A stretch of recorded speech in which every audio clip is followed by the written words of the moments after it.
महिंद्रा की first generation Scorpio को launch हुए 22 साल से ज़्यादा का वक्त हो गया है, लेकिन आज भी फिर भी मार्केट में आज तक इसका अच्छा सेल कर रही है। और इसीलिए 2022 में महिंद्रा वालों ने इनका स्कॉर्पियो लाइन एन लॉन्च किया, जो इसकी सेकेंड जनरेशन थी। इसके बाद इन्होंने पहले जनरेशन वाली स्कॉर्पियो को डिसकंटिन्यू किया। स्कॉर्पियो आज वो क्लासिक के नाम से बिक रही है। ये गाड़ी इतनी बड़ी हिट रही, ये तो आप बहुत सब जानते हैं, लेकिन इसके पीछे की स्टोरी बहुत ज़्यादा इंटरेस्टिंग है। 1990s के टाइम पे महिंद्रा इतनी बड़ी कंपनी नहीं थी और वो ज़्यादातर दूसरों ब्रांड की कंपनी के गाड़ियों को बनाती थी, यानी कि रेनॉल्ट और फोर्ड जैसी कंपनियों की गाड़ी बनाती थी असेंबल करके, और इनका अपना असेंबली ब्रांड था। महिंद्रा वालों का ये जॉइंट वेंचर वाला काम तो चल ही रहा था, इसके साथ ही वो उस टाइम पे वो विलिस जीप भी बनाया करते थे, जो हमारे मिलिट्री में भी इस्तेमाल हो। कुल मिलाकर के महिंद्रा वालों ने सोचा एक ऐसी एसयूवी बनाई जाए जिसमें मॉडर्न कैपेबिलिटीज़ और मॉडर्न लुक के साथ आए और वो डेली लाइफ के लिए भी सूटेबल हो लोगों के लिए। जैसे कि मैंने आपको बताया कि महिंद्रा उस समय उतनी बड़ी कंपनी नहीं थी, तो उनके पास नई गाड़ी को बनाने के लिए स्क्रैप से शुरू करने के लिए उनके पास बजट की कमी थी। तो महिंद्रा ने पवन गोयनका और एलन डोनाल्ड को हायर किया, जिनके पास एक अच्छी नॉलेज थी नई कार को बनाने की, क्योंकि इससे पहले वो इंटरनेशनली कंपनी में अच्छे से अच्छे कार को मैन्युफैक्चर और डिज़ाइन कर चुके थे। महिंद्रा दरअसल चाहती थी कि एक अर्बन ऑफ-रोडर बनाया जाए, ऐसा ऑफ-रोडर जो हर टेरेन में चलने में सक्षम हो। इसलिए महिंद्रा ने चाहा कि एक ऐसी एसयूवी बनाया जाए जो मॉडर्न के साथ साथ एक अच्छी ऑफ-रोडिंग कैपेबिलिटी हो। दरअसल महिंद्रा चाहती थी कि इस रियल ऑफ-रोडर के सहारे ही महिंद्रा टाटा के साथ कम्पीट कर पाए और इंटरनेशनल लेवल पे अपना नाम और अपना पहचान बना पाए। इसलिए महिंद्रा ने 8 लोगों की एक टीम बनाई, जिसमें पवन गोयनका और एलन डोनाल्ड भी थे। और महिंद्रा के सामने महिंद्रा की टीम ने यह 2 चॉइस रखा। एक चॉइस ये था कि क्यों ना महिंद्रा के मेजर जीप में ही कुछ फेर बदल करके एक दूसरी गाड़ी बनाई जाए, जो कि सस्ते बजट में ही बन जाती। और दूसरी ये थी कि क्यों ना जीरो से लेकर के स्क्रैप से लेकर के एक पूरी की पूरी न्यू अर्बन एसयूवी बनाई जाए, जिसमें बहुत ही ज़्यादा बजट लगने वाला था और महिंद्रा के पास बजट की सख्त कमी थी। इसलिए महिंद्रा ने सोचा कि क्यों ना ऐसी ही एक ऑफ-रोडर कैपेबिलिटी वाली एक स्कॉर्पियो बनाई जाए। अब बात था कि आनंद महिंद्रा पे सारा दारोमदार था कि अब वो क्या सोचेंगे। बोर्ड मेंबर्स ने भी ये तय कर लिया था कि वो पहला ही चॉइस चुनेंगे, यानी कि वो मेजर जीप में ही कुछ फेरबदल कर करके एक दूसरी गाड़ी बनाएंगे। पर आनंद महिंद्रा ने तुरंत दूसरा ऑप्शन चुना, क्योंकि उनको पता था कि अब ज़्यादा वक्त नहीं है, क्योंकि टाटा धड़ल्ले से अपनी नई से नई गाड़ियाँ एक से एक गाड़ियाँ अच्छे बजट में पेश कर रही थी मार्केट में। और महिंद्रा अगर इस टाइम चूक जाती तो महिंद्रा इस खेल में बहुत पीछे रह जाती। इसलिए महिंद्रा चाहती थी कि अभी के अभी एक ऐसा एसयूवी बनाया जाए जो इंडियन मार्केट के साथ साथ दुनिया पे अपना रुतबा और दबदबा कायम कर पाए।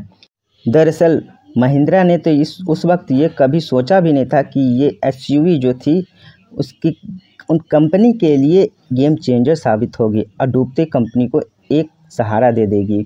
लेकिन महिंद्रा की ये स्कॉर्पियो इंटरनेशनली लेवल पे महिंद्रा का आज पहचान बनाई है। वहीं आनंद महिंद्रा के इस प्रोजेक्ट के लिए बहुत ही बड़ा गेम कर रहे थे। गेम ये था कि वो बहुत ही बड़ा रिस्क ले रहे थे। अगर ये महिंद्रा स्कॉर्पियो फेल हो जाती तो कंपनी पूरी तरह से बंद भी हो सकती थी, क्योंकि कंपनी का इतना रेवेन्यू 4 साल में भी नहीं था कि कंपनी में 800 करोड़ की लागत से नई एसयूवी को बनाया जाए।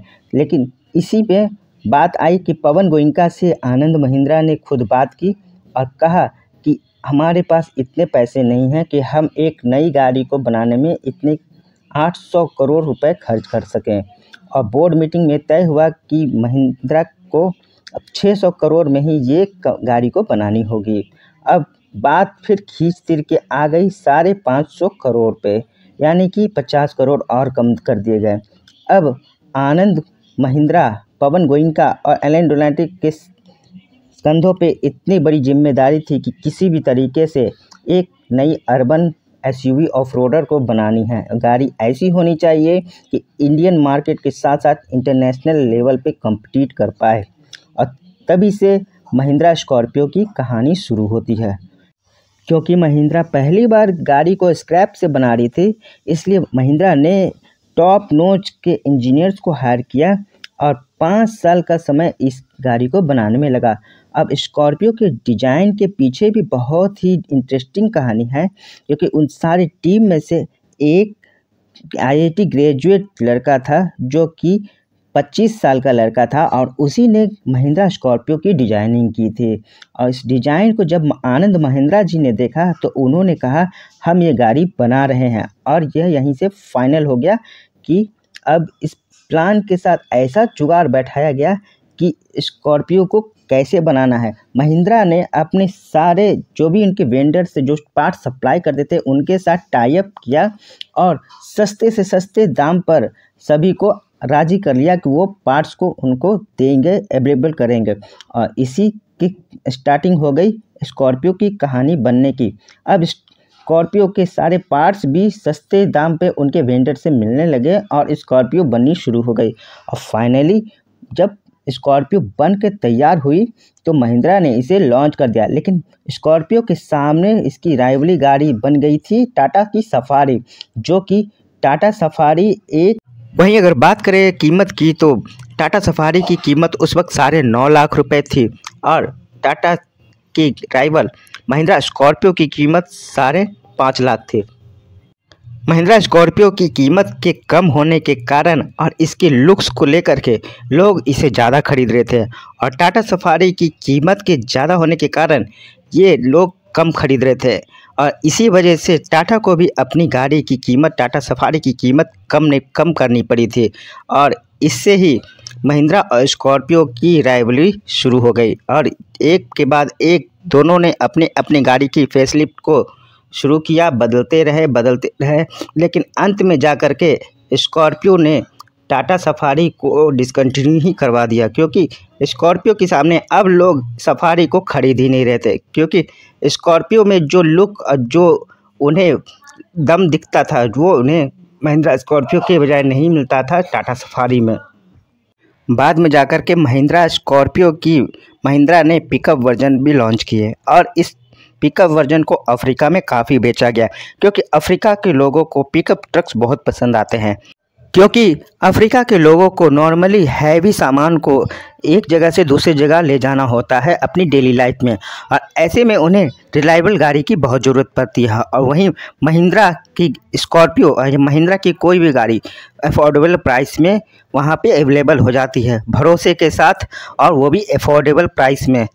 महिंद्रा की स्कॉर्पियो सस्ते दाम में एक अच्छे मेंटेनेंस यानी कम रख रखाव के साथ में आती है, इसलिए महिंद्रा की ये स्कॉर्पियो अफ्रीका में 3rd मोस्ट लार्जेस्ट सेलिंग गाड़ी बन गई है, यानी कि इससे बस 2 ही गाड़ी आगे है। टॉप 10 में महिंद्रा की स्कॉर्पियो 3rd नंबर अचीव कर चुकी है, और आपको बहुत ही आश्चर्य होगा कि ये निसान और फोर्ड कंपनी को पीछे कर करके आगे बढ़ी है अफ्रीका में। तो महिंद्रा के लिए ये और देश के लिए बहुत ही गर्व की बात है। महिंद्रा स्कॉर्पियो वैसे भी एक रफ एंड टफ ड्रेन में चलने वाली ऑफ रोडर है, इसलिए हर कार्य को पूरा करती है।